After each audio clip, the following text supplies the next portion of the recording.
A New Day America with our host, Richard C. Dalton, and his lovely co-host, Kate Defenderberg. Also, musical director, Richard Jackson, and his They Play Too Much band. And here they are. Welcome to A New Day America. My name is Richard C. Dalton, and I'm your host. And joining me today, I'm Kate Defenderberg, co-host, and I warmly welcome you to the very first edition of A New Day America.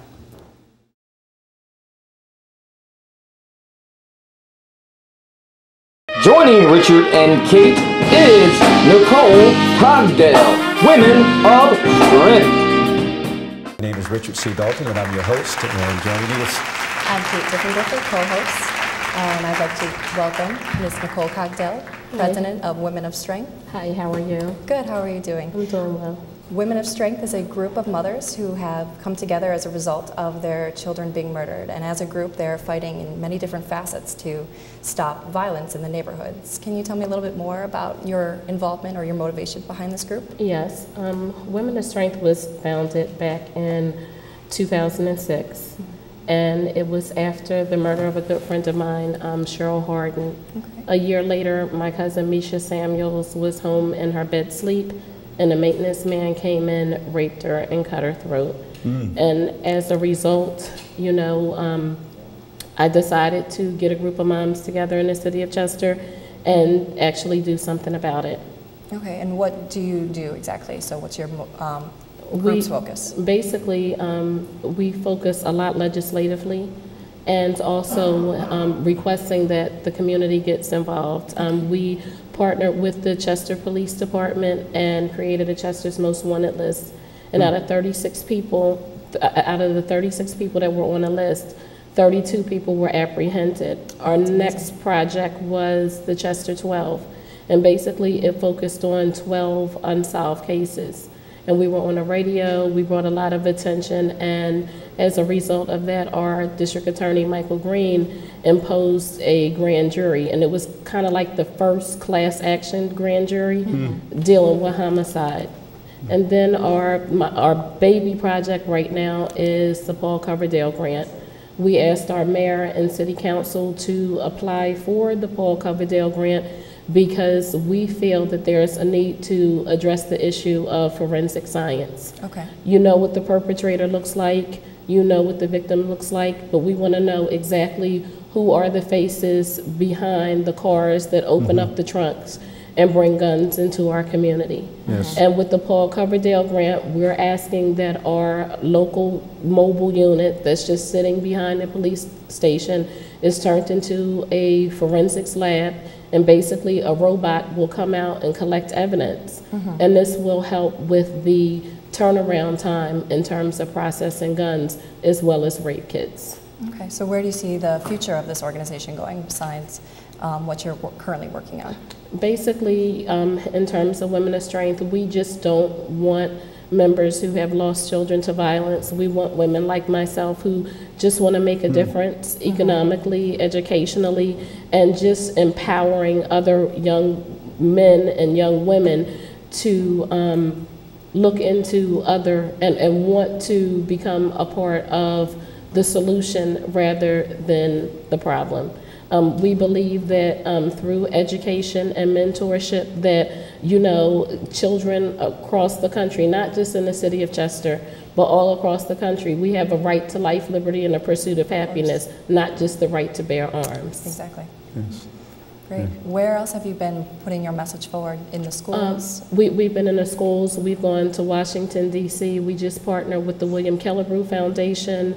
We're having conversation with the Brady campaign because basically if we have ordinances that says if your guns are lost or stolen, and if we have ordinances, you know, for one gun a month, and if you don't have the ability to track guns, then it's just legislation that's moot. We need the ability to track guns, and it's our belief that our children are worth it. What would you say to a mother who has recently lost a child to gun violence? I mean, you deal with women who experience a lot of pain, a lot of hurt. I'm dispatched. I mean, what is your message? I mean, what do you tell people like that? Basically, before we even go out, we pray. We pray, and at that particular time, we meet the family wherever their need is. Because at that time, the mother is in a black hole. They're not really hearing what you have to say. It's like a support group. Absolutely. So, you know, we're just asking God first to heal them every place that they hurt.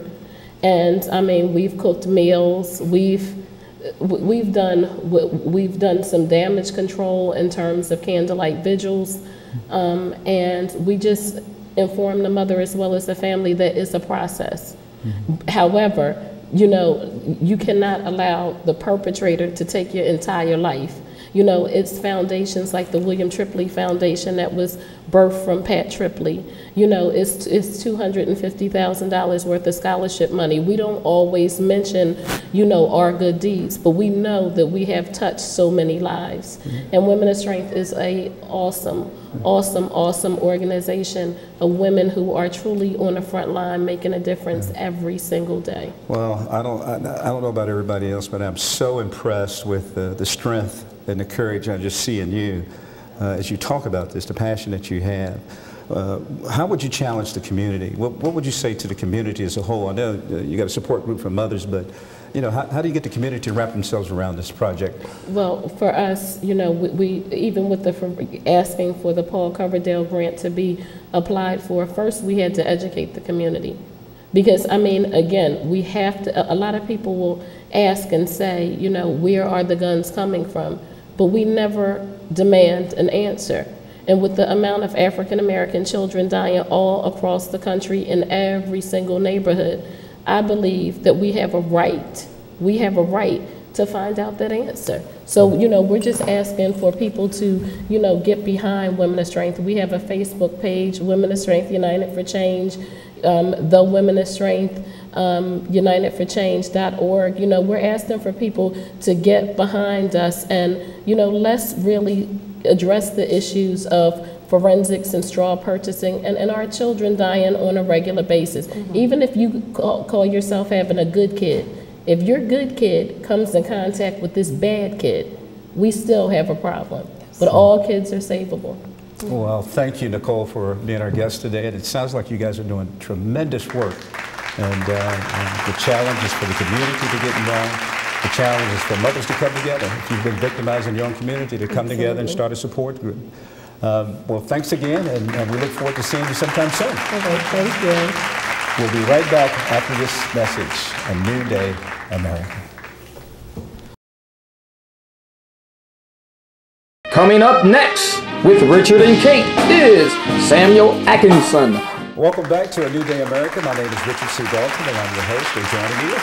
I'm Kate Definitive, co-host, and welcome back, everyone. We have a guest with us today who's part of one of the leading mentorship programs in this country, Amachi. Or should I say Reverend Sam Atchison has been working with Amachi. How long have you been with Amachi Mentorship? About a year and a half. About a year and a half? Yes.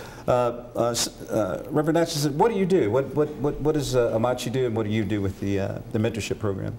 Well, the Amachi program, as you said, is perhaps the leading mentoring program in the country, focused on serving the needs of children whose parents are incarcerated. The Federal Mentoring Children of Prisoners program, which unfortunately was just X'd out of the federal budget after a number of years as part of the madness that's going on, quite frankly, in Washington.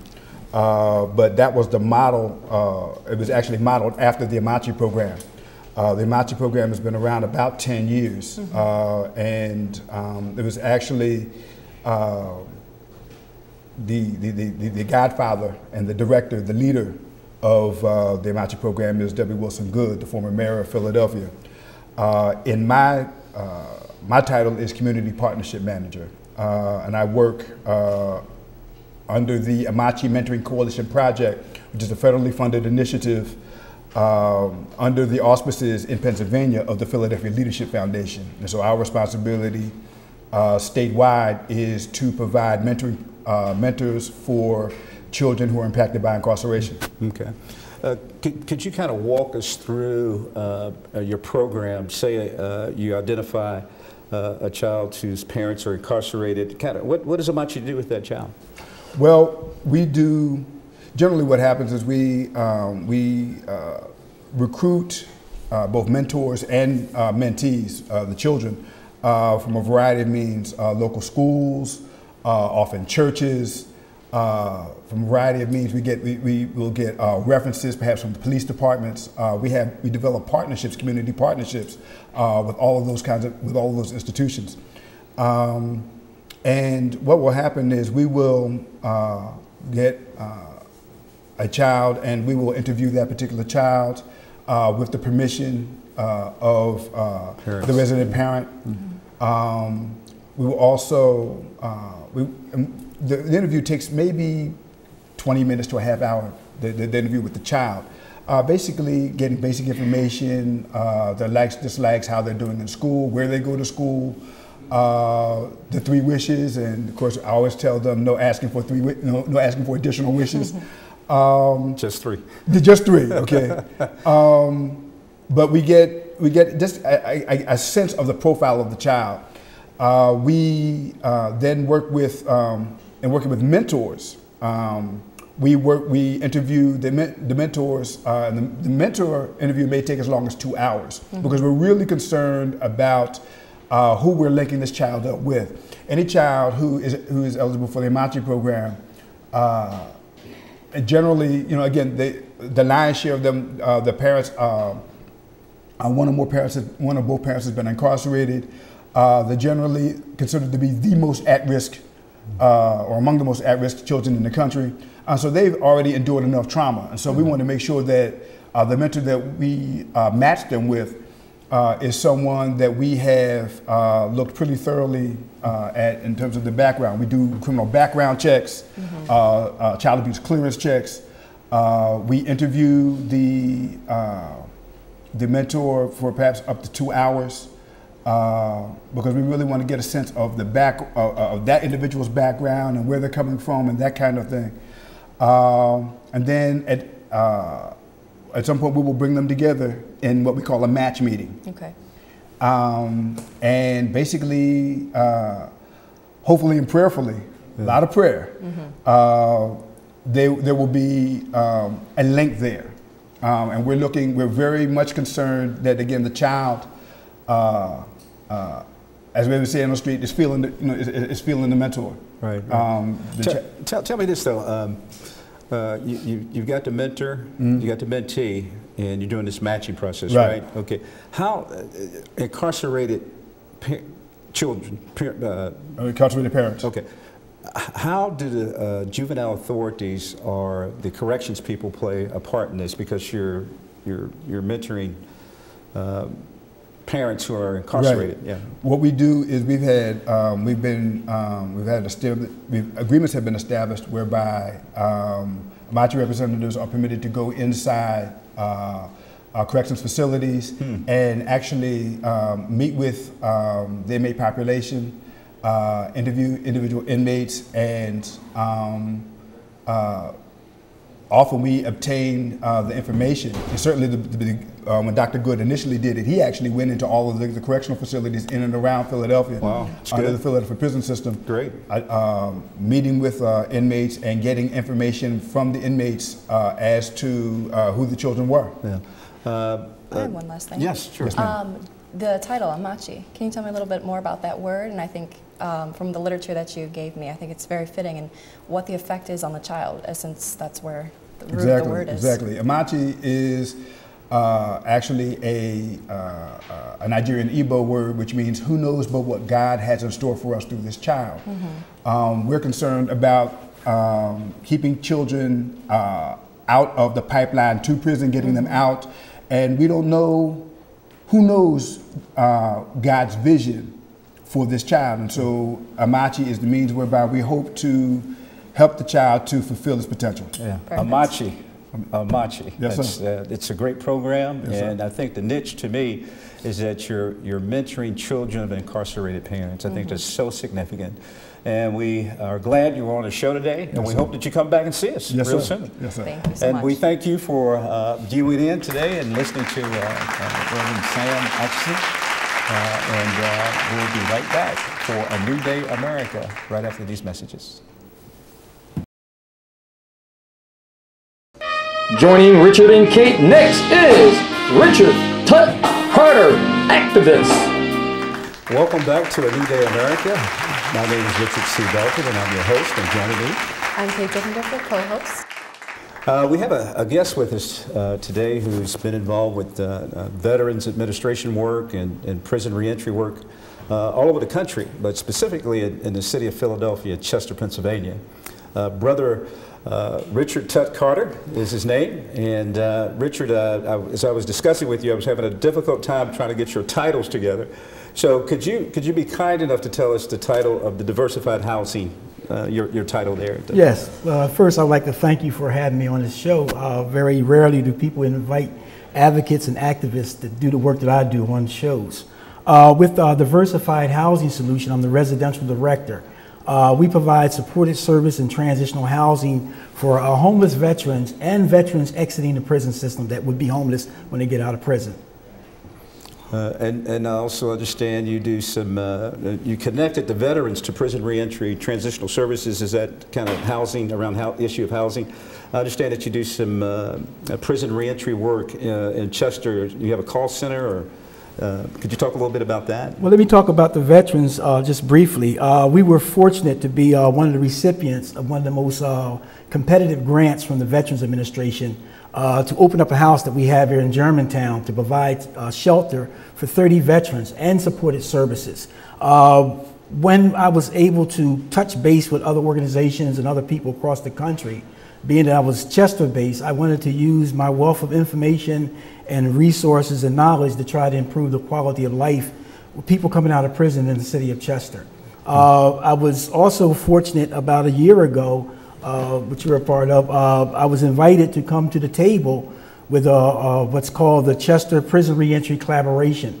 And the mayor of the city of Chester and 30 other organizations, Representative Kirkland's office, and other people that Representative Thaddeus Kirkland, who actually is the representative for the 159th district of Delaware County, Pennsylvania. We were able to sit down and look at what the problems were with people coming out of prison.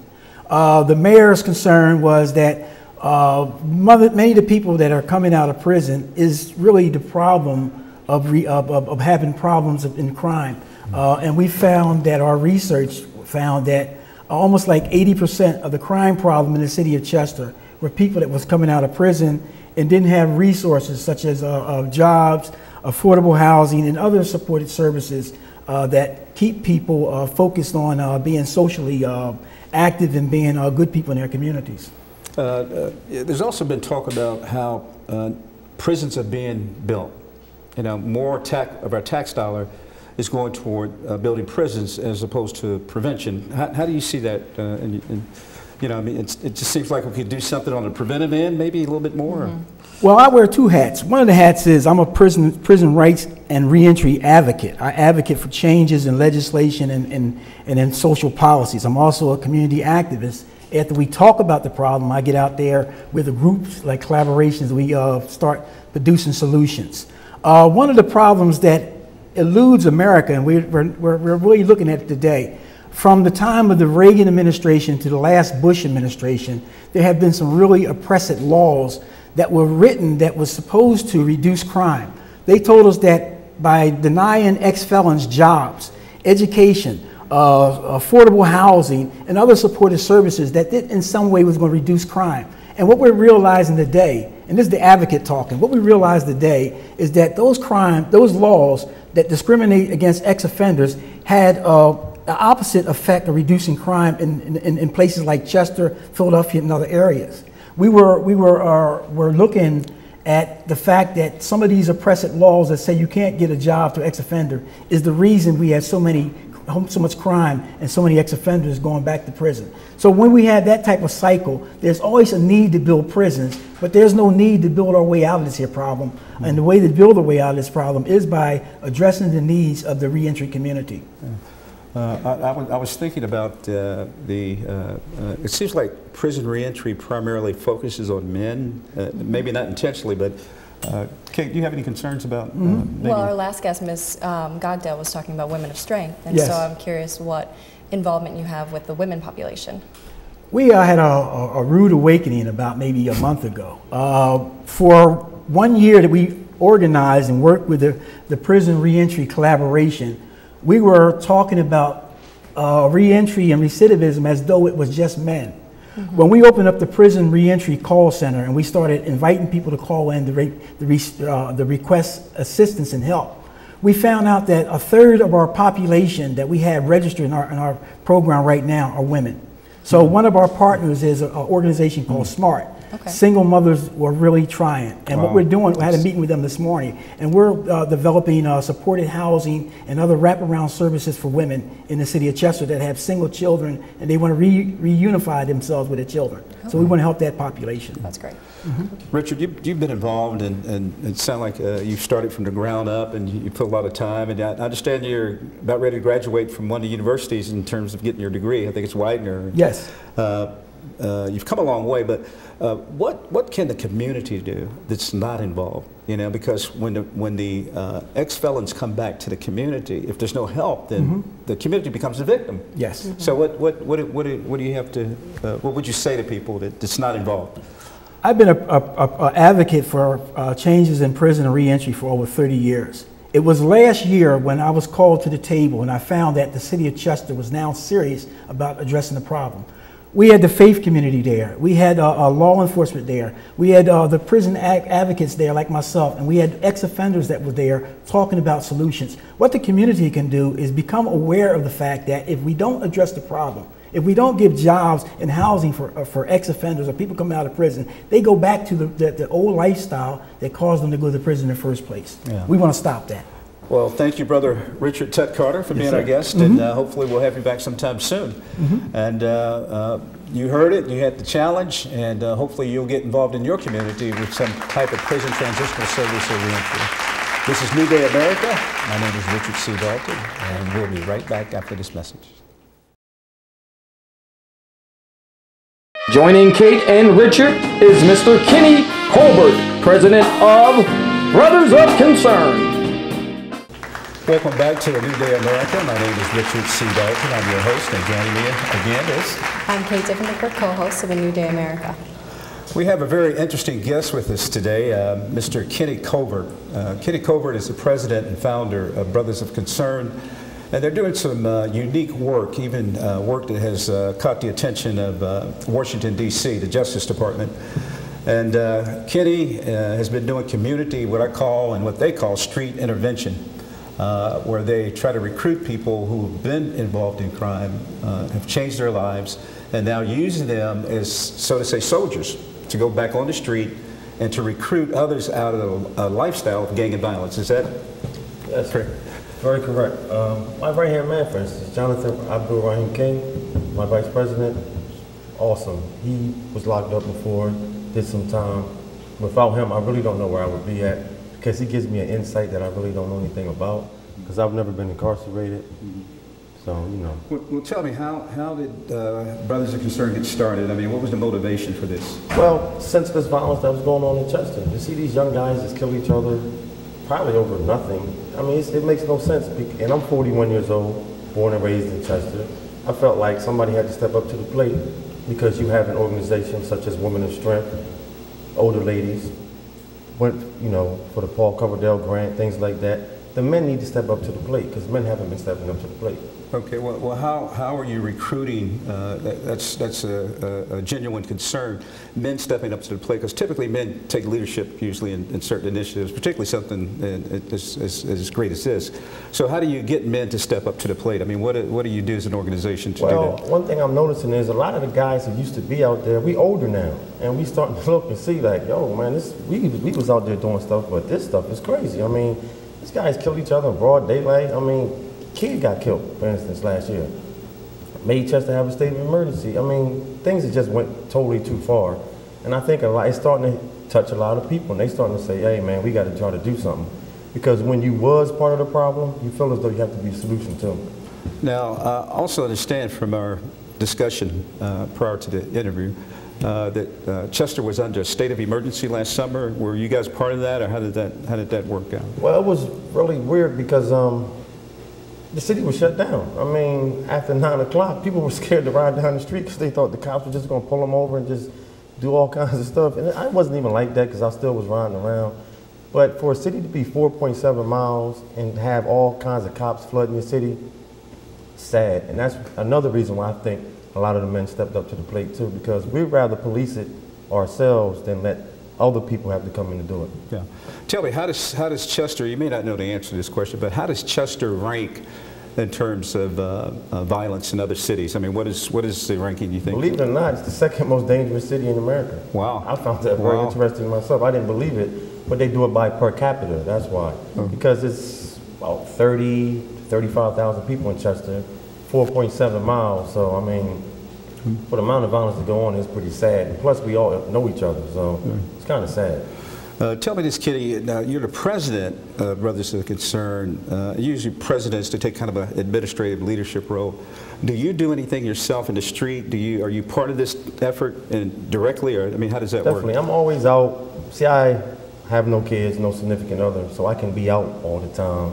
I go over the 21 to 35 basketball league, over the boys club. You know, they're the guys that's out in the streets. Might go down to the casino, you know, be in the bars. You have to be out there like that to know what's going on. This is a very sensitive issue of having former gang members back on the street helping to recruit other gang members out of a life of crime. Aren't you afraid that these guys that are on your team now may switch up and be on somebody else's team, or start a life of crime again, or what? First of all, a lot of the guys, they was out hustling. They was making a lot of money back then. Now, the game is over. It's done. What do you mean by that, the game? Nobody's making any money no more. There was a time in Chester, it used to be a car show. You go to a car wash, I mean, name it, Mercedes, BMWs, all things. Now you have 99 Cutlasses with rims on them. Are you serious? These guys ain't really making no money. I don't nobody wasting their time. I call it throwing stones at the penitentiary. Wow. That's all they doing. Wow, that's pretty significant. Tell me this, what is the vision for Brothers of Concern? I mean, what is your expected outcome? What do you hope to gain by your effort? Well, one thing I noticed about talking to a lot of these guys, they want jobs. And I said, my man, these people with college educations don't have no jobs. So one thing that you have to, what we want to do is we want to get these guys jobs. A lot of them need life skill training. And I mean, hope. One thing I noticed about in Chester, it seemed like these guys seem hopeless. And you want to at least try to instill some kind of hope in them. And that's the first step. And then when people feel as though they can do something, a lot of people feel as though they're restricted. Oh man, I can't do that, I can't do this. God gave us all gifts. You can do whatever you want to do, as long as you put your mind to it. Because as you see, we have a black president. Whoever thought that would happen? Yeah, exactly. What would you say to the public in their city? Some people watching this program, they may have the same kind of problem. What would you encourage people to do and say in their city about the violence and guns? First of all, men need to step up to the plate, number one. And number two, you have to work together. You have to maybe get some of the guys who was out there. You have to get some of the women to help you out. You have to like a team. We need a team, because when you go in the house and you talk to that child, you better believe that parent needs some help too. Because you can take that child out of that house and give them all that, you know, the advice, the life skills and everything. But if they go back into that same environment, it's gone. It's gone. So you need a whole, it's like gumbo. That's what the problem is. It's like gumbo. It's like a lot of things that's wrong. So you're going to need a lot of things in that pot to fix it. Well, thank you, Kenny, for being our guest today. Certainly you provided us with a lot of significant information, and I hope the whole viewing audience gets involved in their community. So with that, we want to close our interview with Kenny. Kenny, thank you again for coming and being on the show, and we'll be right back after this message. Thank you. Joining Richard and Kate is Pennsylvania State Representative Thaddeus Kirkland. Welcome back to A New Day America. My name is Richard C. Dalton, and I'm your host, and joining me is... I'm Kate. Welcome back. We have a very special guest with us today, State Representative Thaddeus Kirkland. Thaddeus Kirkland is also a pastor, and some people say religion and politics don't mix, but obviously That's not the case here, and it hasn't been the case historically with some of the great civil rights leaders. So, Thaddeus, welcome to the show. We're glad that you're here. And the first question I have is, how did you get involved in politics? I believe you were a minister first, and you went to politics. So how did that happen? Well, I really didn't get involved in the politics. Politics got involved in me. Oh. Working within the community, working as a community activist, working to make sure that our young people had a better opportunity, a better chance to receive a real quality education. That wasn't happening, and so I took it to another level. Well, matter of fact, other folks came to me and asked me if I would run for an open seat, a seat that was traditionally held by a Republican. And we did so, and we were blessed by being victorious. And we've held that seat for the past going on 20 years now. What are some of the issues in your district? What are some things that you're concerned about as a representative for the district that you serve? Well, number one thing, the issue remains the same: education. We're dealing with a state budget now and a governor that is trying to remove $1 billion from our state budget so that our children will not receive the education that they so desperately need and not be able to compete globally. I think that is wrong. I think that's a travesty. And even in my own home district, my school district will lose $20 million. You can't educate kids. You can't educate kids if you pack them in a classroom like sardines, if you remove the teachers and you cut back on educators and cut back on support staff. So that's the number one issue when it comes to me. It's about educating our kids. Number two is it's about making sure that they get an opportunity to be employable. And the only way you can be employable is if you have skills, if you're educated, if you can read and you can write. And so those things are important. You want to get a lot of these young people off the streets, off the corners, and not going into these so-called correctional facilities. You have to make it opportunities for them to be employed. And so those are two of the big things right now for me. People talk about economic development. I believe in human capital development. Speaking, I'm actually a high school teacher myself in the District of Philadelphia, and so education is at the forefront of what's pushing the school district of Philadelphia. And I'm particularly interested in what your office in particular is, or their views, or what they're working on in regards to education. Well, one of the things that I've been doing and continue to do, and I think I'm one of a kind, I will close my office on Fridays and actually go into a classroom, and particularly a special ed classroom, and assist the teacher. Ask the teacher what it is that she or he would like us to do, my staff and I. I have two members of my staff who are bilingual, so we're able to reach out to kids in a different way than a whole lot of other staffs. So, you know, as a minister, I believe in prayer, but at the same time, I believe if your prayer doesn't have feet, prayer doesn't get answered. So faith without works is dead. So we don't only just pray for kids, we go in and find out what it is that we have to do to help kids better themselves. Yeah. How do you feel about Algebra 2 classroom? I didn't do too good in Algebra 2. Yeah.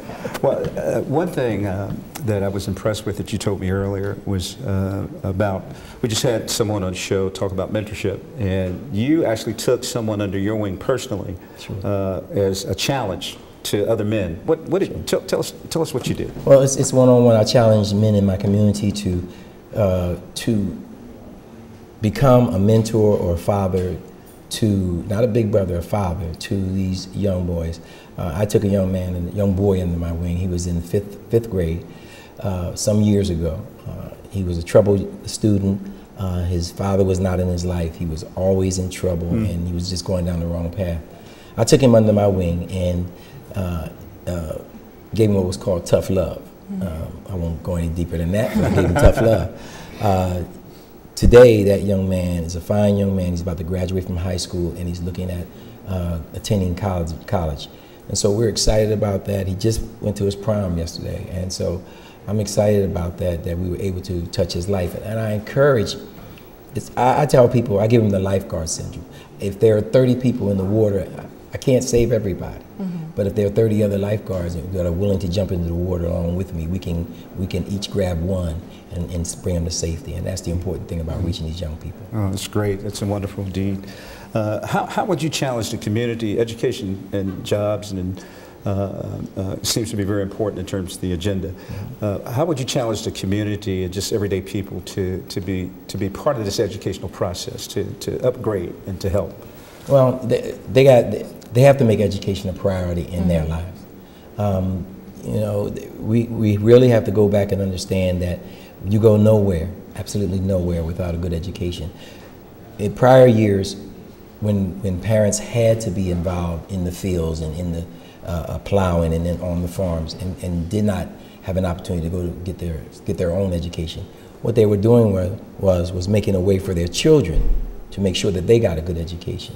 So we have to plant that seed. The seed has to be replanted in so many lives in our various communities, that education is a priority. Not all this other stuff, not basketball, not football. It'd be great, but how many Shaquille O'Neals do we get to come along out of our communities? Not many. What would be your response to ministers who say the church and the state is separate? Ministers have no right to be involved in politics. They should be involved in religious activities only. What would you respond to that? I would say to them that the Bible says when the righteous rule, the people are happy. When the wicked are in power, the people mourn. So that means that if we are not politically involved and politically inclined as spiritual leaders, as men and women of God, then we allow the political realm to spiral straight downward. We have a moral obligation and a spiritual obligation to be involved. I can't separate me from me. So when folks say separate church from state, I can't do that. I am who I am, and I'm very proud of who I am as far as my Christian background. And I take that to the Capitol in hopes of letting my light shine, in hopes of letting other folks understand that even though we have differences, we can still somehow reason together. Well, that's wonderful. That's wonderful. Well, thank you for coming and being part of our show today, State Representative Thaddeus Kirkland. And we look forward to seeing you pretty soon and getting involved with what you're involved with. And we'll be right back for A New Day America right after these messages. And up next, joining Richard and Kate is Jonathan Abdul Rahim King, Vice President of Brothers of Concern. Welcome back to A New Day America. My name is Richard C. Dalton, and I'm your host. And joining me is... I'm Kate Dickendorfer, co-host of A New Day America.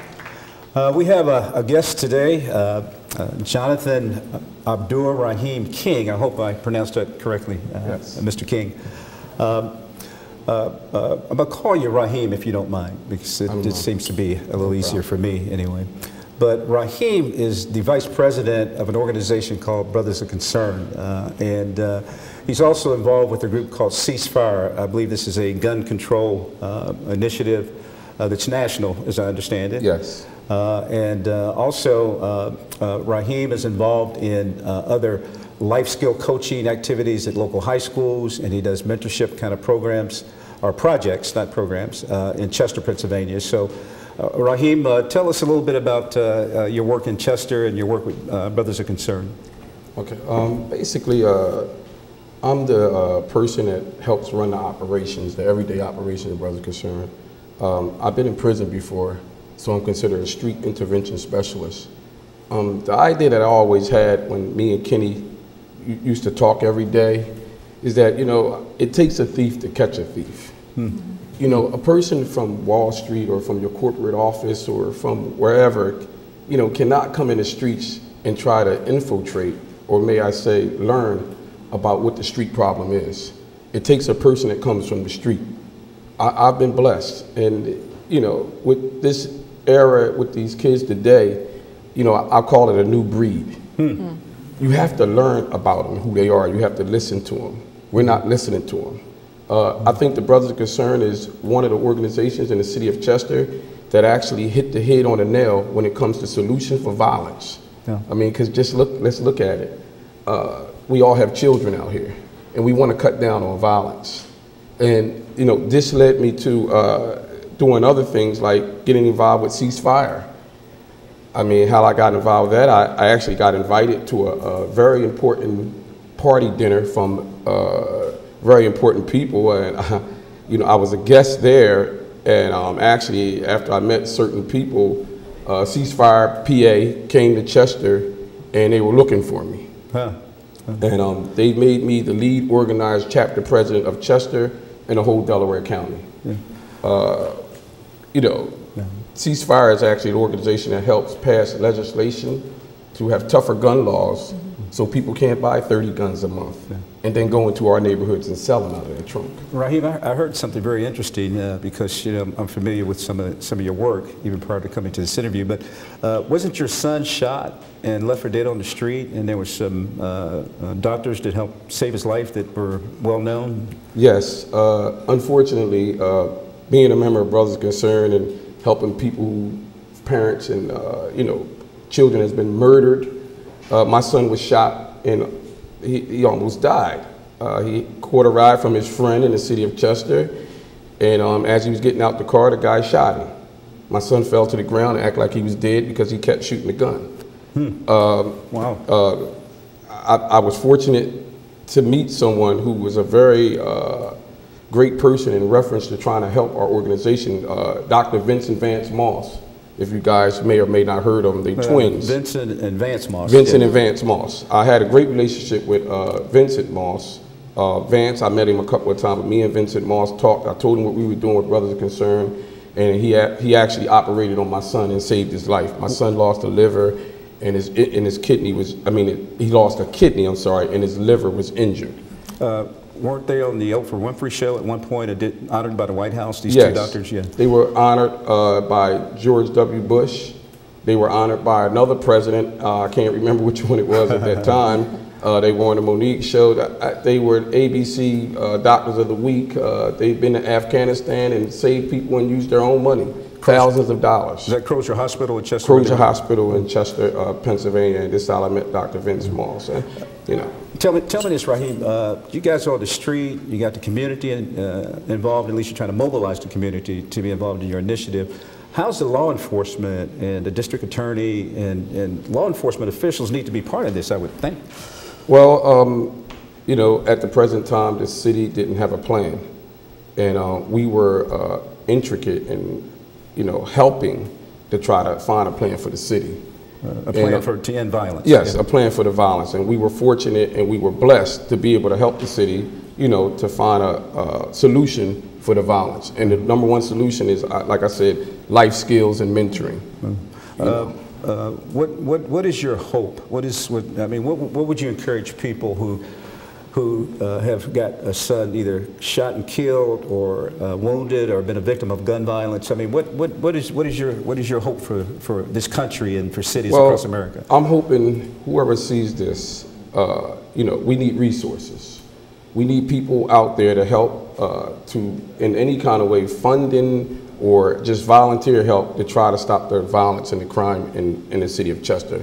It's a very small city, and you know, the violence is out of control. We're doing the best we can with just a little bit. Quickly, I understand you do life coaching. Can you tell the viewing audience, what does that mean, life coaching? What do you do? Life coaching meaning it's like lifetime management, like a basketball coach. Life coaching is better. You actually help a child make arrangements to do things that's going to be productive in their life. Well, thanks, Raheem, for being a guest on our show, A New Day America, and we look forward to seeing you again sometime soon. Thank you very much. I greatly appreciate it. Thank you, viewing audience, for observing and paying attention to Raheem, our guest, and we will be right back after these messages. And joining Kate is Stephanie and Bo Sposo, directors of School of Rock. Welcome back, everyone. This is A New Day America. I'm Kate Diffendiffer, and I'm joined by Stephanie and Bo Sposo, and they are from the Curriculum Rock School. That's correct. At Broad and Washington in Philadelphia. So I'll let them tell me a little bit more about what they do and what their motivation is behind this program. Well, we moved into that area. We came from American Ballet Theater. We're ballet dancers, and we've directed and danced in schools and companies all over the country, and actually the world. And we came into Philadelphia, and I ended my career dancing, and we began directing. And we've been at that location for about 20 years, and we have wonderful, all kinds of programs. We have an academic program, but we are mainly a ballet school. We have a wonderful outreach program that's been around for quite a while. We go into the schools and we perform in the schools with our kids who are extremely talented. They're very, very high level ballet dancers, but they do everything. As I don't know if that can be picked up. You know, I don't know. Anyway. But, and we have them, one is doing principal roles in New York City Ballet now, one of our graduates, and another one is doing principal roles in San Francisco Ballet. And they're pretty much all over the country. American Ballet Theater, most of the major companies and a lot of the smaller companies have our dancers in them now. Yeah, the outreach program goes to about 10,000 children in the greater Philadelphia area. And we also have residencies in schools where it's about the success of the student. Okay. And it's discipline, it's movement, it's music, and we do residencies in schools. We have scholarships for basically underserved kids, and then we do all these performances as well. And then in our boarding school, we have these high-end kids from all over the world who come and are just really athletically amazing. And we also have an academic program for them. So we have, for those students, we have the whole thing right there. They live across the street and they come, and the academics and the ballet are all in one building. What age groups do you primarily work with? Well, we take them, the local students we take when they're little, and we take them at 3. Oh, wow. Yeah. Little ones. So we have some that go, actually we had this gentleman who's does principal roles in New York City Ballet. This way, yes. And he was in our branch school, Rock West, when he was 8, and grew into a beautiful ballet dancer. He did everything, tap, hip hop, jazz. And he ended up loving ballet and wanting to do that. So he was a fat little 6-year-old, and I thought he would never dance, but he's a rising star in New York City Ballet. Very cool. And so anyway, he's one of our students, and it's an interesting story about how the lives, more so than the dancing, I think it's the way the lives are changed by just the fact of being in this disciplined and really all-encompassing environment where you've got to really work like a dog to get good at it. And it's interesting because the kids come to us and you sort of see how ballet and the discipline and the focus and their love of it support them through all kinds of, we've had kids who've had parents pass on, and everybody said it was the focus in ballet. They wanted to come straight back to ballet class because it gave them that basis. Wow, that's amazing. So how can, for example, I'm a high school teacher, how can students of mine get involved with this type of program, or how can the community support you further? Just come website, therockschool.org, rockschool.org, and we have all kinds of stuff. Come visit. Thank you for joining us on A New Day America. We'll be right back after these messages.